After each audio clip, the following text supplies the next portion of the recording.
O dia do Senhor está perto. O grande dia do Senhor está perto e se apressa muito a voz do dia do Senhor. Amargamente clamará ali o homem poderoso.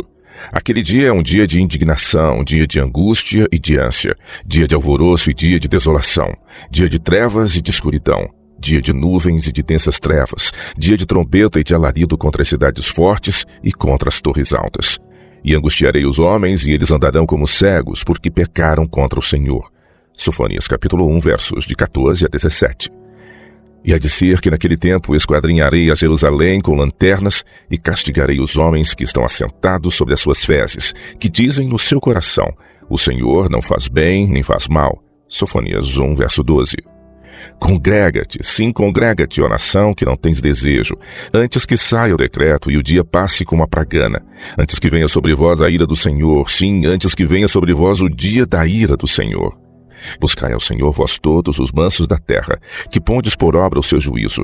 Buscai a justiça, buscai a mansidão, porventura sereis escondidos no dia da ira do Senhor. Sofonias capítulo 2, versos de 1 a 3. Estamos perto da consumação dos tempos. Foi-me mostrado que os juízos retributivos de Deus já estão caindo sobre a terra. O Senhor nos advertiu quanto aos acontecimentos que estão prestes a ocorrer. Luz irradia de sua palavra. Contudo, as trevas cobrem a terra e densa escuridão os povos. Quando disserem a paz e segurança, então lhes sobrevirá repentina destruição, e de modo nenhum escaparão.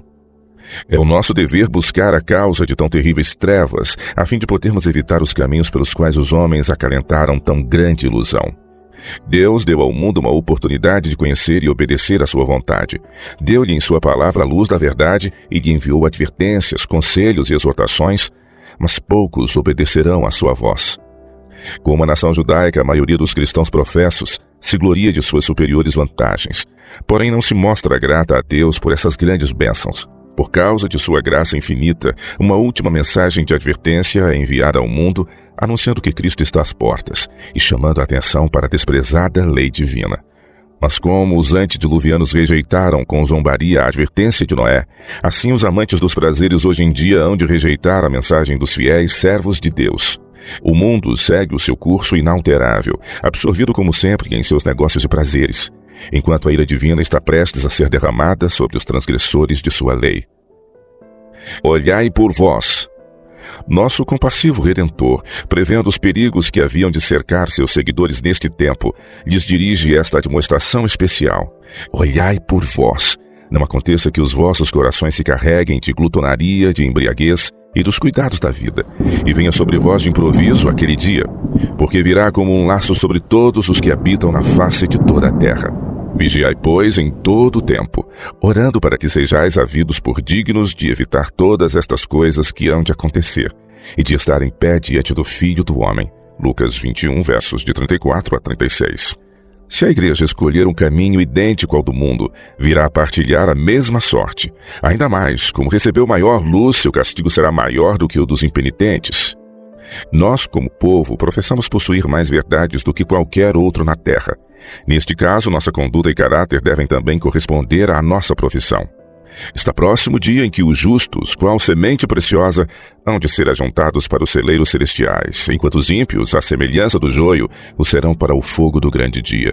Mas o trigo e o joio deverão crescer ambos juntos até a ceifa. No desempenho de seus deveres cotidianos, os justos hão de estar até o fim em contato com os ímpios. Os filhos da luz estão espalhados entre os das trevas, para que o contraste salte aos olhos de todos. É assim que os filhos de Deus devem anunciar as virtudes daquele que vos chamou das trevas para a sua maravilhosa luz. O amor divino ardendo em seu coração, a harmonia à semelhança de Cristo manifestada em sua vida, será como um vislumbre do céu concedido aos homens do mundo, para que possam apreciar sua excelência. Coisas semelhantes mutuamente se atraem. Os que beberem da mesma fonte de bênçãos hão de unir-se entre si. A verdade, habitando no coração dos crentes, há de conduzir a uma abençoada e feliz unificação. Deste modo, a oração de Cristo, pedindo que seus discípulos fossem um como ele o é com o Pai, será atendida. Por essa unidade espiritual, toda alma verdadeiramente convertida há de suspirar. Entre os ímpios, porém, há de prevalecer uma harmonia ilusória que só em parte encobrirá a perpétua discórdia. Achar-se unidos na sua oposição à vontade e à verdade divinas, mas quanto ao mais estarão divididos pelo ódio, dissimulação, inveja e contenda mortal. O metal precioso e o comum estão agora de tal modo misturados que somente o olhar cuidadoso do infinito Deus pode com certeza discernir entre um e outro. Mas o ímã moral da santidade e verdade há de atrair e reunir o metal puro, ao mesmo tempo que repelirá a escória e o falso. Falsa segurança. O dia do Senhor está perto e se apressa muito. Sofonias capítulo 1, verso 14. Onde está, porém, o verdadeiro espírito do advento? Quem se está preparando para subsistir neste tempo de tentação que se acha iminente? O povo a quem Deus confiou as sagradas, solenes e difíceis verdades para este tempo está dormindo em seu posto.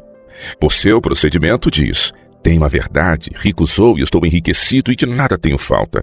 Ao passo que a testemunha verdadeira o adverte: não sabes que és um desgraçado e miserável e pobre e cego e nu. Apocalipse 3:17. Com que fidelidade retratam essas palavras a presente condição da igreja? Não sabes que és desgraçado, miserável e pobre e cego e nu. Pelos servos do Senhor são transmitidas mensagens de advertência ditadas pelo Espírito Santo e descobertos defeitos de caráter aos que se têm desviado. Eles, entretanto, dizem: isto não se aplica ao meu caso. Recuso a mensagem que me transmites. Estou fazendo o melhor que posso. Creio na verdade. Aquele mau servo que em seu coração diz: meu Senhor tarde virá, Mateus 24:48, professa estar esperando a Cristo. É um servo que só aparentemente se dedica ao serviço de Deus, enquanto no coração se entregou a Satanás. Diferente dos escarnecedores, não nega abertamente a verdade, mas pela conduta revela o desejo que sente de que a vinda do Senhor se dilate. O orgulho torna-o descuidoso dos interesses eternos. Adota as máximas do mundo e se conforma às suas práticas e costumes. O egoísmo, o orgulho e as ambições mundanas nele predominam. Temendo que seus irmãos lhe levem alguma vantagem, deprecie-lhes os esforços e discorde de suas razões. Desse modo, espanca seus conservos. À proporção que se vai alienando do povo de Deus, une-se mais aos ímpios. É achado comendo e bebendo com os ébrios, Mateus 24:49, associando-se com o mundo cujo espírito compartilha. Deste modo, é embalado numa segurança carnal e vencido pela negligência, indiferença e ociosidade. A causa propriamente dita do mal foi a negligência da vigilância e da oração secreta, a que sucedeu naturalmente a negligência de outros deveres religiosos, sendo assim aparelhado o caminho para todos os pecados subsequentes. Cada cristão é assediado pelas seduções do mundo, pelas solicitações da natureza carnal e por tentações diretas de Satanás. Ninguém está livre dessas coisas. Não importa qual tenha sido a nossa experiência, não importa quão elevada a nossa posição, precisamos vigiar e orar continuamente. Temos de ser diariamente guiados pelo Espírito de Deus ou havemos de ser dirigidos por Satanás? A advertência solene. As instruções do Salvador aos discípulos foram dadas em benefício de seus seguidores de todos os tempos. Tinha em vista os que viveriam próximo ao tempo do fim quando disse: olhai por vós. É nossa tarefa acariciar no coração, cada qual por si, os preciosos dons do Espírito. Satanás está trabalhando com inabalável perseverança e intenso ardor a fim de atrair às suas fileiras os seguidores professos de Cristo. Está operando com todo o engano da injustiça para os que perecem.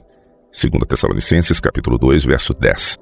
Satanás não é, porém, o único instrumento pelo qual é sustentado o reino das trevas.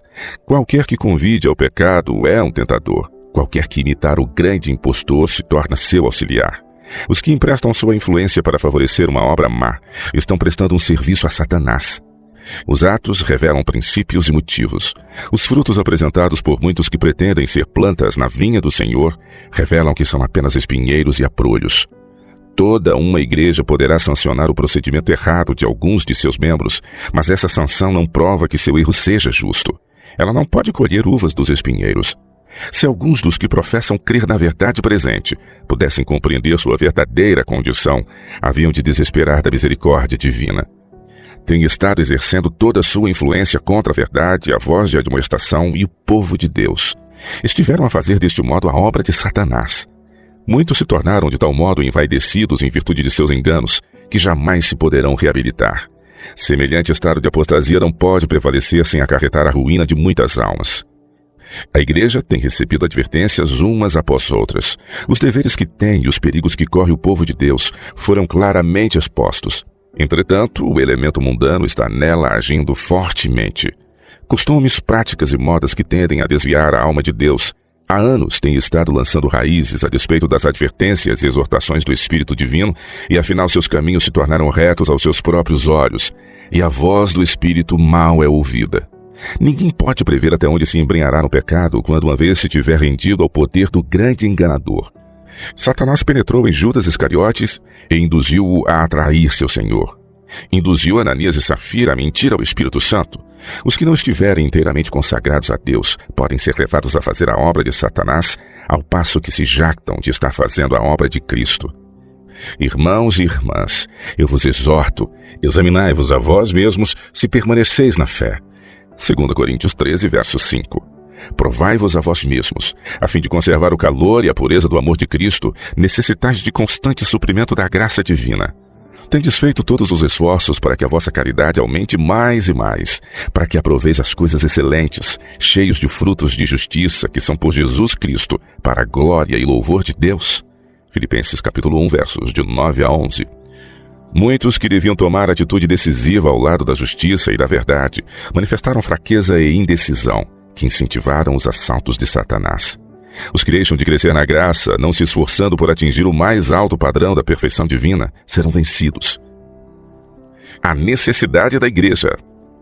O mundo é para os cristãos um país de estrangeiros e inimigos. Se não se revestirem da armadura de Deus e cingirem a espada do Espírito, tornar-se-ão presa das potências das trevas. A fé de todos há de ser provada. Todos deverão ser provados como o ouro é pelo fogo. A igreja se compõe de homens e mulheres imperfeitos e cheios de fraquezas, que requerem a prática constante de caridade e contemplação. Mas já há muito que reina uma atmosfera de mornidão espiritual.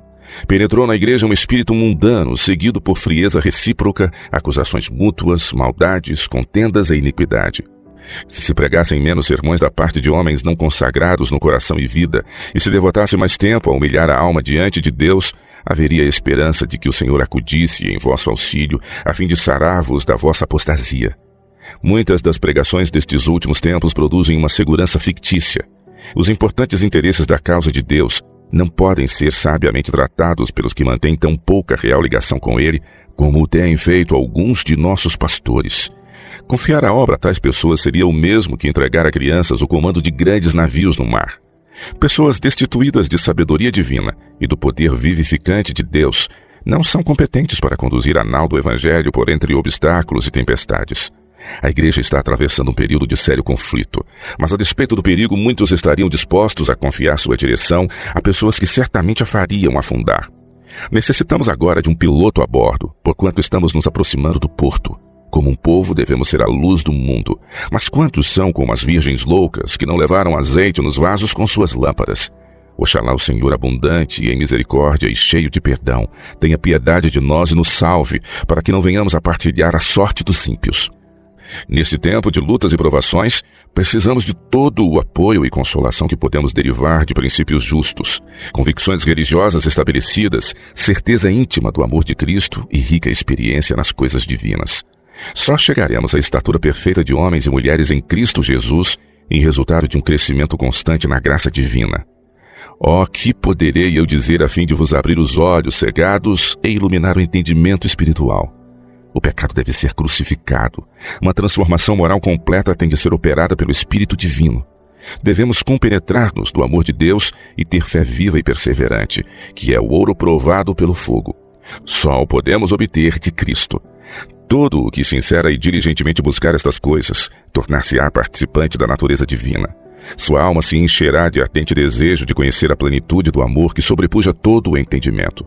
A proporção que for crescendo na vida espiritual será mais perfeitamente capaz de compreender as elevadas e enobrecedoras verdades da palavra de Deus, até que pela contemplação seja transformado e se torne apto a refletir a semelhança de seu Salvador.